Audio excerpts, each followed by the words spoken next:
వేలు ఎంతమంది పిల్లలు ఉంటే అంతమందికి ఆ తల్లికి అందజేస్తాం. ముఖ్యంగా మహిళా సోదరీమణులకు సంబంధించి పోయినసారిలో కూడా చెప్పాం, ఉచిత గ్యాస్ సిలిండర్లు పెరిగిపోతున్న ధరలకి గ్యాస్ సిలిండర్లు అందించాలి కనీసం అని చెప్పి నేను లాస్ట్ టైం కూడా చెప్పింది. ఈసారి కూడా తెలుగుదేశం పార్టీ మేనిఫెస్టోలో అది మాది కంబైన్డ్ మేనిఫెస్టోలో మాది ఇదైంది. సంవత్సరానికి 3 గ్యాస్ సిలిండర్లు మా ఆడపడుచులకి, మా మహిళలకి, మా అక్కచెల్లెలకి, మా యువతులకి ఉచితంగా అందజేస్తాం. రైతులకి ప్రతి సంవత్సరానికి 20,000 రూపాయలు ఆర్థిక సహాయం అందజేస్తాం. ప్రతి మహిళకి నెలకి 1,500 అందజేస్తాం. మహిళలకి ఉచితమైన బస్సు సౌకర్యం కల్పిస్తా ఉన్నాం. అలాగే దీనివల్ల ఆటో డ్రైవర్ సోదరులందరూ చాలా మా పరిస్థితి ఏంటంటే మీకు ఇబ్బంది కలగకుండానే ఉంటుంది, మీ ఉపాధి అవకాశానికి డోకా కలిగించకుండానే పథకం ఉంటుంది.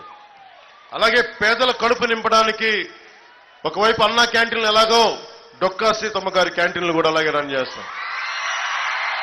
అన్నా క్యాంటీన్లతో పాటు లక్ష్యం ఒకటైనా పేద ప్రజల కడుపు నింపడం, లక్ష్యం ఒకటైనా అన్నా క్యాంటీన్లతో పాటు డొక్కా సీతమ్మ గారి క్యాంటీన్లు కూడా పక్కనే రన్ చేస్తాం.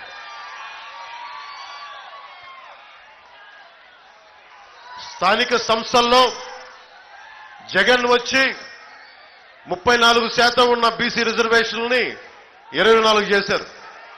తిరిగి స్థానిక ఎన్నికల్లో బీసీలకి, బీసీ సోదరులందరికీ, సోదరీమణులందరికీ రాజకీయ ప్రాతినిధ్యం ఉండేలాగా తిరిగి 34% తిరిగి తీసుకొచ్చేలాగా కూటమి బాధ్యత తీసుకుంటుంది.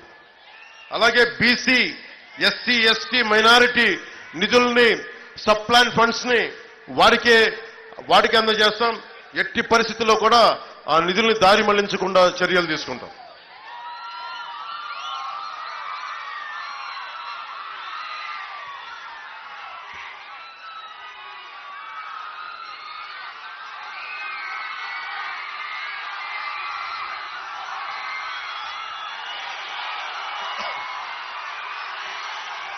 ఇవి కూటమి అయితే జనసేన ముందుకు తీసుకెళ్లేది వశిష్ఠ వారధి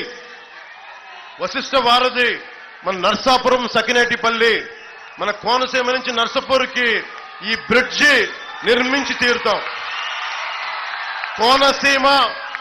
కోనసీమలో రైలు కూత మొదలేస్తే అది నర్సాపురం దాకా వినిపించాలి, అక్కడ దాకా తీసుకొస్తాం. జగన్ ఒకటే మాట అన్నాడు, మేము వశిష్ఠ వారధిని నిర్మించకుండా మళ్ళీ వచ్చి ఓట్లు అడగనాను. ప్రసాద్ రాజు గారికి ఒకటే చెప్పండి, నీకు ఓట్లు వేస్తే మీకు హక్కు లేదు, అడిగే హక్కు లేదని చెప్పండి. ఆ పని చేయకుండా ఓటు అడగనని చెప్పి ఆ పెద్ద మనిషి చెప్తా ఉన్నాడు. అందుకని వైసీపీ వాళ్ళు ఎవరు ఓటు అడిగినా ఒకటే చెప్పండి, వశిష్ఠ వారధి నిర్మించలేదు, మీకు ఓటు అడిగే హక్కు లేదు, దయచేసి ఇక్కడి నుంచి వెళ్ళిపోమని చెప్పండి. సీతారాంపురంలో కానీ చాలా క్రోషియా లేసులు అల్లికలు చేస్తారు, అది నాకు చిన్నప్పటి నుంచి చూసేవాడిని. అలాంటి లేసులు ఈ మధ్యన సరైన మార్కెటింగ్ వస్తువులు లేక చాలా మంది ఆడపడుచులు ఇళ్లలో కూర్చొని ఆదాయం వచ్చేది. అది లక్షల్లో ఉండేవాళ్ళు వేలల్లో వచ్చి ఈ రోజున తక్కువ 100లోకి వచ్చేశారు.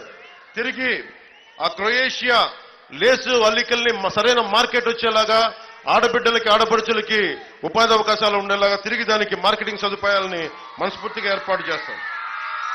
ముఖ్యంగా ఆక్వా పరిశ్రమ